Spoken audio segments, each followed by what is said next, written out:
A steady stream of people were making their way through the gates. From a position between two trees in the woods, Osrith watched as the poor from the surrounding village, young and old, in ones and twos, or little groups were admitted into the castle.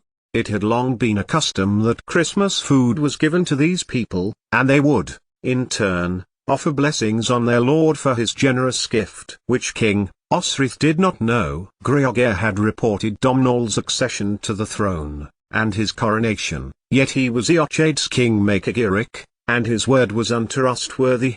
For all Osrith knew, he was leading more Strathclydians and allying with the Norse to reinforce Dunnottar for Eochaid against Domhnall. Osrith just hoped that, whoever it was behind the walls, there were warriors ready for the surprise attack that was to come. It was remarkable what your brain thinks about in an emergency. Osrith had been thinking about possible numbers of warriors within the fortress and, afterwards, could never have recounted just how she had crept from the forest to the postern gate, the best way to the kitchens and the armory.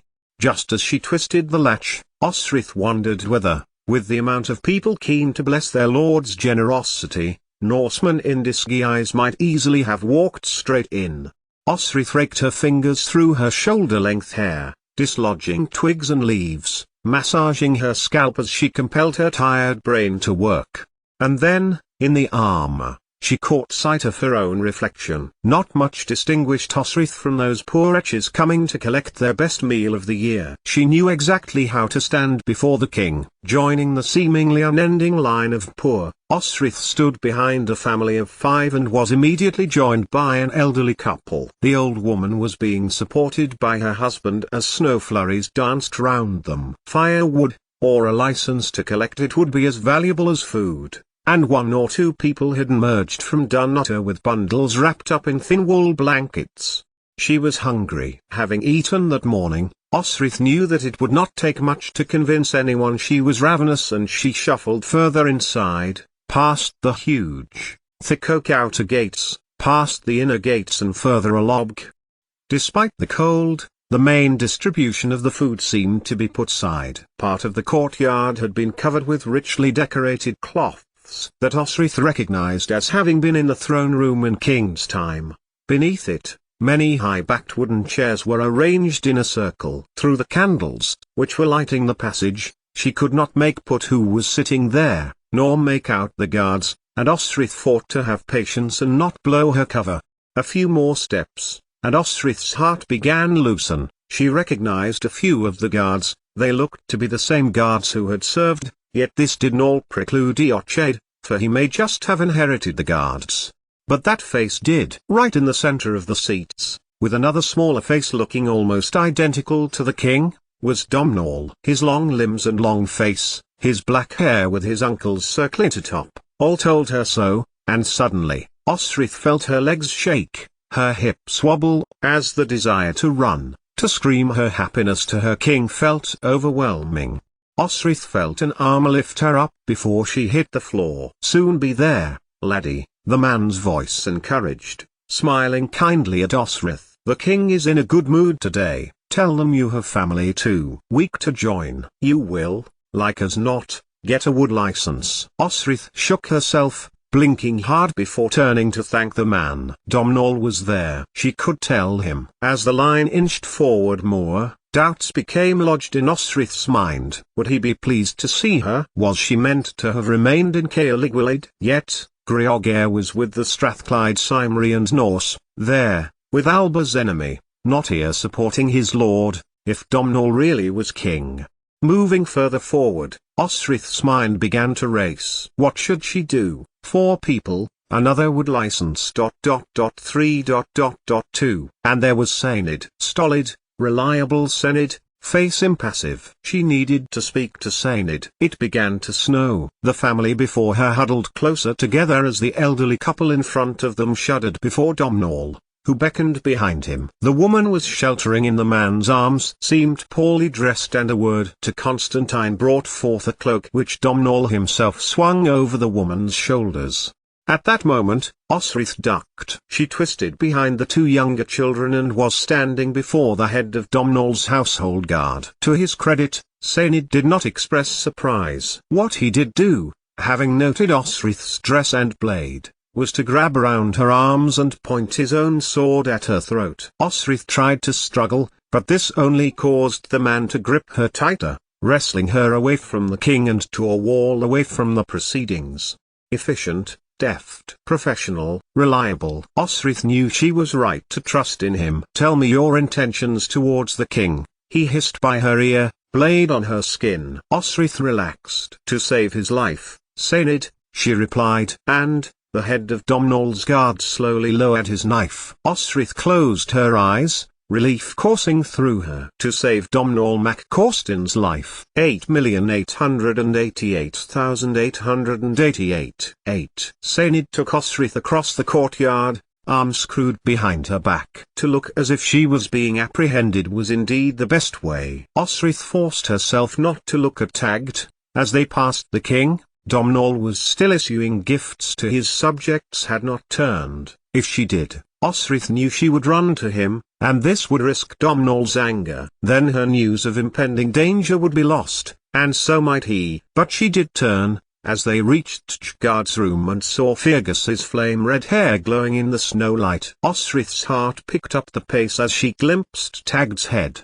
too, almost as white as the flakes that drifted around them. Ever the practical, Saynid had ordered Elassie to bring a copper of water and food and had turned away as Osrith peeled off the damp clothes in which she had travelled. She turned away from Saynid, trying to hide her body. She unwound the bindings that Eric had wrapped carefully and firmly around her breasts, a strange feeling of freedom on her chest. Her body had been damaged by Grioghair, and she felt ashamed. But, more than that, she did not know where Domhnall's authority ended at Caoligwylid and Grioghair's began. Thankfully, the man she trusted most laid new clothes to one side, and sat with his back to Osrith, looking out of the steel bars of the small window, and told her of King Domhnall. After being crowned at Dund, Saynid had met him at Scone, on his red, sandstone rock brought all the way from Tara, with a select group of guard, so as to not raise suspicion. He had assured Domhnall that the household was loyal to him, and Domhnall had marched on Dunnottar with Felim's Picts, Grioghair's men including the Cambulach, Strathclydians, once loyal to Eochaid, who had been snubbed by their king and had sworn to Domhnall instead. The battle had made Eochaid flee, Saynid continued, as Osrith bathed her body, and then she told him what she had learned in Caoligwylid. Saynid merely nodded. "But Grioghair... Giric... is Domhnall's ally," Osrith pressed. "Maybe he is," Saynid replied. "I cannot tell." "His men instigated the rebellion to allow Domhnall to escape at Glashku." Osrith said nothing for a moment as she thought about that night, Finolai waking her, their fleeing to boats to sail for Iona in the darkness. Was he merely playing them both, king-making for them both, only to try to claim the throne solely for himself? She suggested this to Saynid. "It makes sense," the head guard conceded, his black hair glowing in the candlelight. He was still facing the window. "Grioghair, Giric, could not unite all kingdoms under all men. He is not negation ilpin where Eochaid and Domhnall are." And then, in Caoligwylid, attempting to woo the Danish king there. "And he has almost managed it." Osrith dropped her voice, as she imagined the man grasping first at Eochaid's Strathclydians, then the Picts when they met at Dund, meeting Domhnall at Iona and ingratiating himself with the Gaels. Then, with the appointed king at Cumbraland. "No," Saynid shot back. "He may have been trying to do that, but none of those peoples would remain united under a man who is not a noble." He turned to face Osrith. "For heaven's sake, Osrith, it would be like you trying to." Osrith stopped in getting out of the bath water, seeing Saynid's face. He had glimpsed her body. He did not turn back. "Who did this to you, Osrith?" he said, each word heavy as lead. Osrith reached for the linen sheet and wrapped it around her body. She held his gaze and refused to look away. "I will not tell you, for he may be part of Domhnall's plan. I will not be responsible for Domhnall's downfall." She watched as Saynid's face turned to anger. He was angry with her. "And you would cheat me?" Osrith demanded. Saynid looked confused. "You trained me, you taught me how to fight. What strokes give mercy and which cause slow, agonizing deaths. You would deny me my revenge? When he said nothing, Osrith added, so I cannot tell you. But believe me when I meet him again, and I will kill him. Sainid said nothing for a moment, and, when he moved, bowed his head briefly. I will inform the king you are here, Sainid concluded, striding to the door of the guardroom. And of your intelligence. There will be a battle tomorrow, then. His eyes flicked to a bed built beside the fire. Rest here. 88,888,888. Osrith did not remember sleeping. The warmth from the now burned out fire was what she remembered as the early grey sky peered through the guardroom's bars with the same intensity as Sainid had peered out of it. She was warm, warmer than she had remembered feeling in a long time, and it was no wonder, for she had piled upon her 4 blankets, and the fires would have to have been replenished in the night. Osrith folded the blankets back, and got up, in her new set of clothing. Bué was waiting, leaning innocuously, against the fireplace. Sainid had definitely noticed her blade and definitely not asked why she had this one and not fed a sword. As she ate the food, bread and milk, hidden by a linen cloth on the shelf above the fire, she watched as soldiers, Sainid's men, each one trained, lined up in the courtyard. Others would join them, Osrith knew. But how long until they arrived? She had given estimates of both the Norse and Strathclydian numbers, around 1,000, and Osrith knew that Domhnall could more than match that figure. But, did he have time? It was Yule. The newly appointed lords would be resting in halls and castles the nation over, and, with little time to summon them before the battle may begin, how many did Domhnall actually have to all on? Half that number? It wouldn't be enough. Unless Domhnall had means of calling more, and he himself had defeated Eochaid, or rather, displaced Eochaid in winter. Domhnall was very aware of out-of-season battle strategy.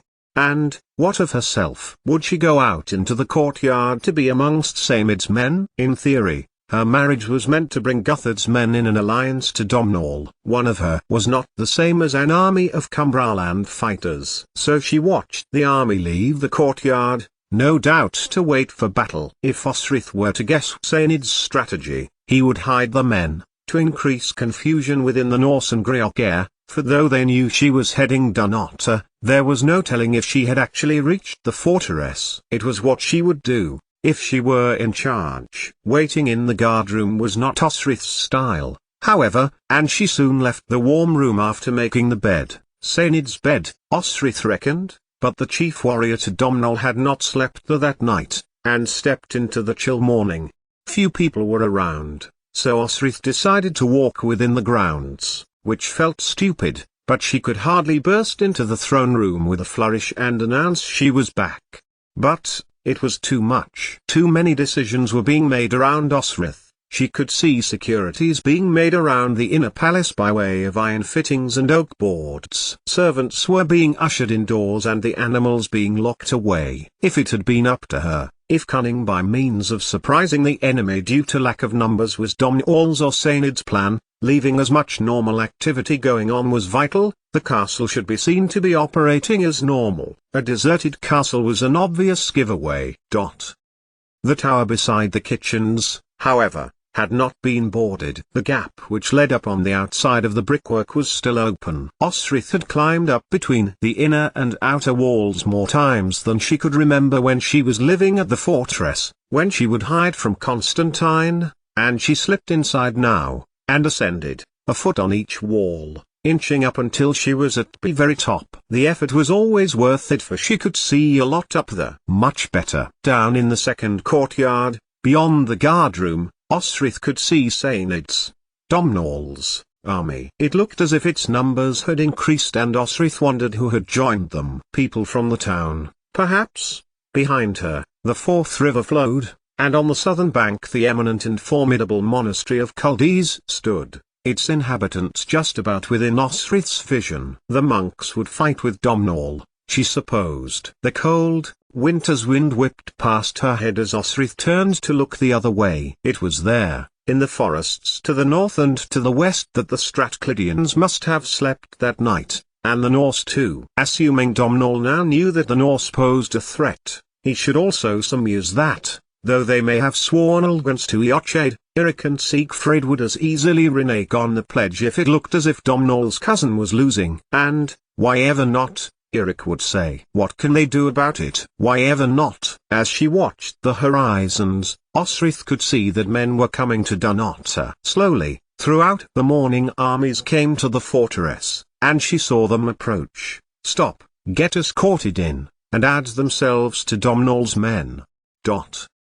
At mid-morning, men marched through the eastern gates. The Picts, Cruithin, they called themselves, lived in that region, Dunnottar being their historical capital. Many would have been at Glenorchy, Greogair's stronghold, meeting Domhnall and pledging to him, accompanying him to Dund. They were there for Domhnall, and each with their lords, who had, by Saenid's testimony, had knelt to Domhnall at Scone to keep each region's leaders as lords. All had been made equal to one and oath 8 under Domhnall's kingship. To Osrith's mind, it was very clever. No man coming to Dunnottar that morning would feel compromised or conflicted by his loyalty. Domhnall had not killed leaders to impose his will over them. Instead, he had welcomed them as participants in one land north of the Duide River.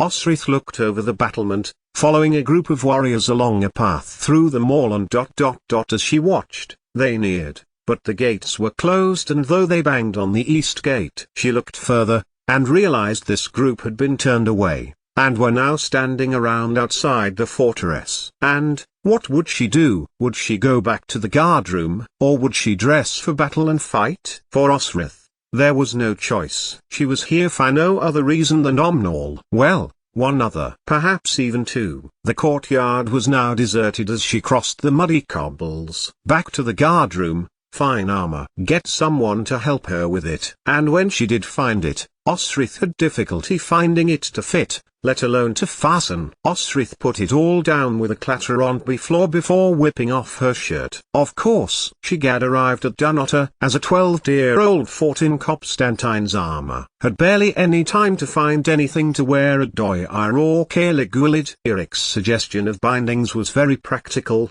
and she tried her best to tether in her breasts, so they would at least fit the tabard-style torso armor. Fine Senid, Osrith thought, as she strode from the guardroom. Join his men, be at the center of things. Find Greogair. And, for her king and for herself, she would make him die. Slowly and painfully, as she rounded the corner, she banged into someone. Osrith stepped back as his hand stretched out towards her, marching her back into the entrance of the guardroom. Are you not supposed to be with the guard? He demanded. We are assembling on the battlefield. Osrith said nothing. She just stared at the warrior, who whipped her hand across her helmet and threw it from her head. She couldn't help it. He was a big reason for escaping Caerleiguilid. Who are you? Tag demanded. Then simply stared at Osrith, as if he had never seen her before. Osrith, he managed, after what seemed like 100 years. Yes. She breathed. Tag of Dóigr was as handsome as ever she remembered.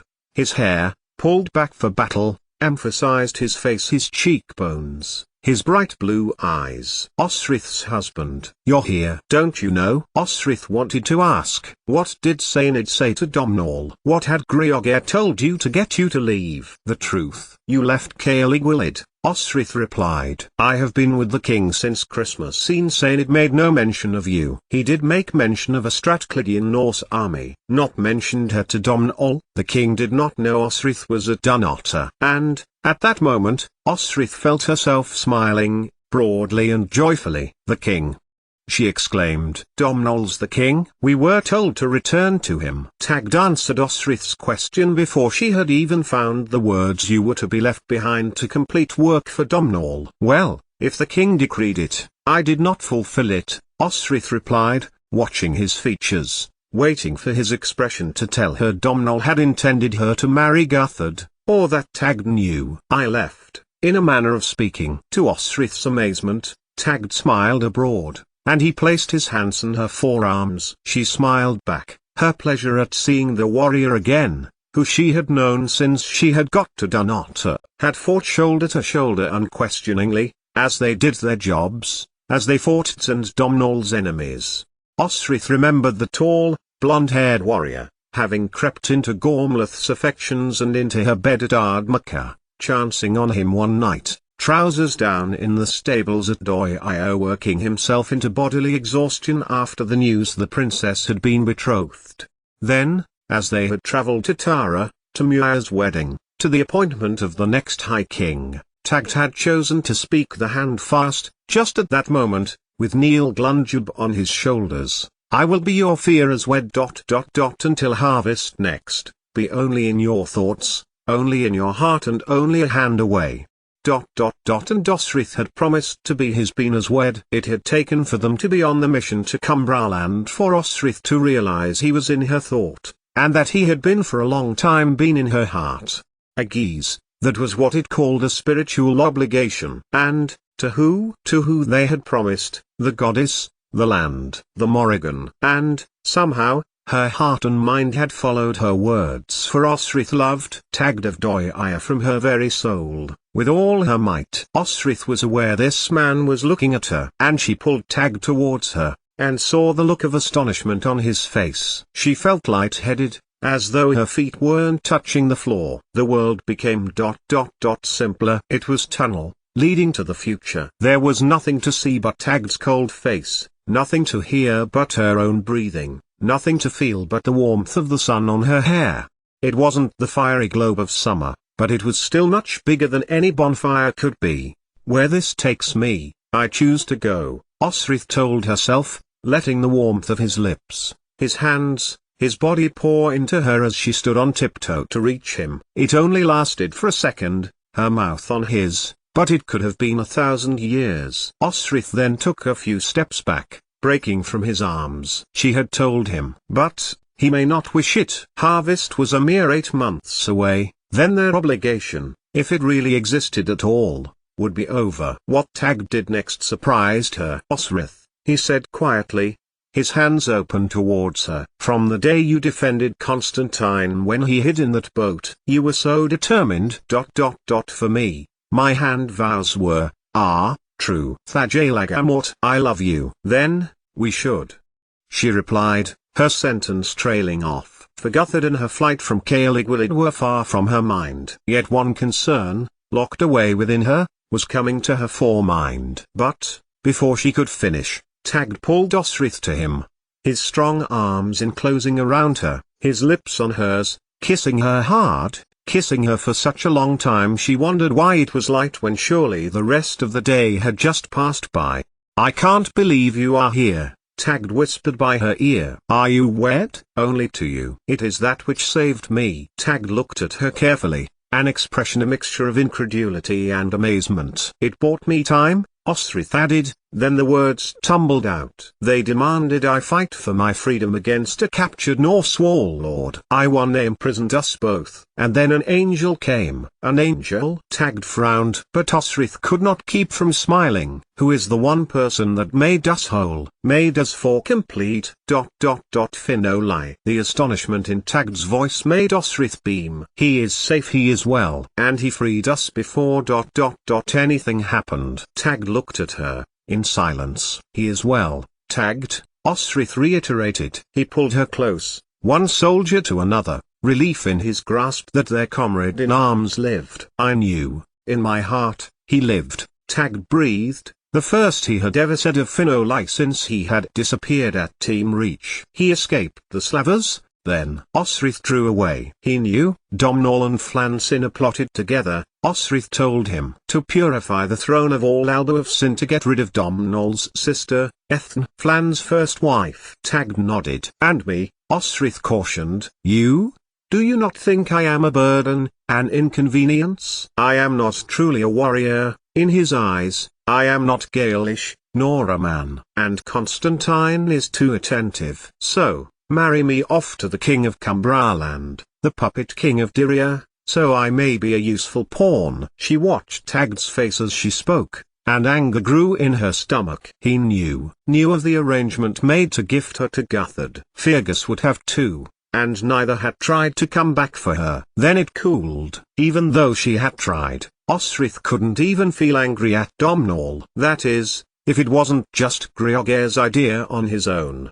What are you going to do now? Tagged asked, pulling away from Osrith, but keeping hold of her hands. "Are you to fight?" "Yes, with Domhnall. More men are joining us." The king expected an attack from the Ochade his intelligence. At this, Osrith took a step towards him. She looked at Tagd severely, taking his arm. Griok is feeding Domhnall's information to both the Ochade and to the authorities in Cumbraland, Osrith declared.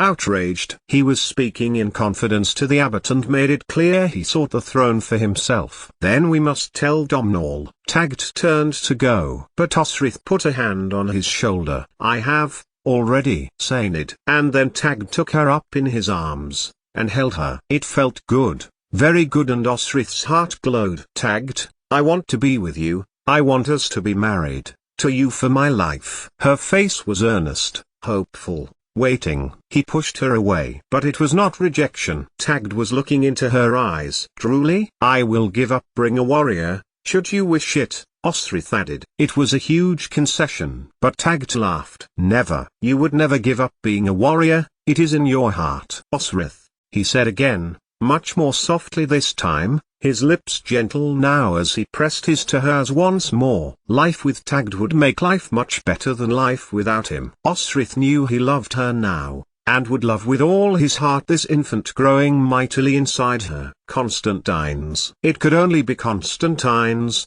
when they had loved so vigorously at Glenorchy. Tagd's lips, now, told Osrith that, as she knew he would not demand her off the battlefield, he would accept the child. They could house it, perhaps, with a nurse and a tutor, do what single warriors did with their children. "I need to tell you," but Tagd stifled her words with a kiss. "Stay here." Grimocroatilda negation, Tagd whispered by her ear. "Afterwards, please let this be the battle you will not fight in, and after, we can discuss." "Discuss?" Osrith asked. Tagd stared back at her now, and she wanted him to take her into the guardroom, close the door, fuck her like they owned every moment of time. "You wish what I wish? To be together, for always, no matter what?" Osrith nodded, then added, as her mind resolved the words. "Yes, Tagd of the Anlech. Ha Thursday mo fear. Ha Thursday mo bean," he replied. "I want to be with you for always." Osrith pressed. They stood away from one another, their fingers the last to part. "Then stay here, and for the one and only time I ask, wait for me." Osrith. 88,888,888. Salt water dried on her cheeks. It was the sea, Osrith told herself, the spray of the waves flinging themselves against the fishing boat. It was inevitable she was here, now, fleeing Scotland. Everything that had led up to that moment had been inevitable. Osrith had done what Tagd had asked of her. She had returned to the guardroom and waited, as she heard the faint sounds of distant thuds. Horses' hooves perhaps. She stayed as long as she could in the guardroom as battle sounds permeated the walls. The sound of the war cry came, the low gurgling, menacing whoop as men drove themselves into battle. Metallic arms clashed as men fought, men to defend and challenge Domhnall's throne. Almost everyone she cared for stood before the Strathclydians, before Ochade and Griok, before Eric and Siegfried. The pale sun had snuck out from behind thin clouds as Osrith could remain no more, and she took a long walk around the courtyard and to the stables. Tagd had smiled that radiant smile of his, like the sunniest of summer days, in the harvest months when easy good weather makes life seem easy. She was to wake up beside him every day, having loved him, and him having loved her in the night before. And Osrith's mind wandered to fantasy, as she thought of his hands on her body, his mouth on her neck, her shoulder, her breasts, of his cock inside her, as he arched his back to give her pleasure, as she squeezed her pelvic muscles to pleasure him. It would be loving sex, between a husband and wife, not functional, unequal sex like with Constantine. The sound of battle was getting louder now, and Osrith could stand it no longer. She crossed to the tower and shinned up the inner walls to the top. It was as good a view as she could get, though she could not see much. But what she did see made her stare. It looked as if men, the small group who had been denied entry to Dunnottar Fortress that morning, were now crossing to the battlefield, prepared with helmet, shield, sword. If they were those who had been unwelcomed, and the generous Domnall welcomed everyone. Then they were a threat. She shinned between the walls, swinging through a small gap between them, ending up on the outside. 10 feet from the floor, the men were still below, and Osrith hoped they weren't about to move, for she was about to drop down onto them, and fight, and the ground was frozen solid. It was a mere dozen people. Osrith dropped from the lower ledge, Bué unscabarded as she launched her attack. A lot of crew then swear words came from the 2 Picts she had landed on as she stabbed and thrust her sword at them, catching one over the arm, another on the face. 2 more men had fallen on Osrith to attack her, which was proving difficult as she moved quicker than them, and they ended up hitting one another. Another punch came which landed in the gut, but Osrith ducked a sword thrust, which rebounded off the solid mud. Bitch. One of the men growled in Pictish Cymric, and to Osrith's astonishment it was a face she knew. Felim, the Pictish leader, who she first met at Glenorchy, stopped his sword thrust, pushing back another warrior as he made for her legs. Osrith, last time I saw you, you were in a coracle with 3 bastard warriors. She took a few steps back, nodding at the welcome nevertheless, but still aware that Domnall had barred his door to them. You unsed, she acknowledged. Dressed. Why did you attack us? Girl. Another warrior asked, looking her up and down. You were refused as part of Domnall's army, Osrith accused, her sword still aloft. You are his enemy. We were refused, conceded Felim, his arm towards his men, as if to shield them from attacking her. One was readying a Sikhs. But we are loyal. Loyal to Girik. Griogir?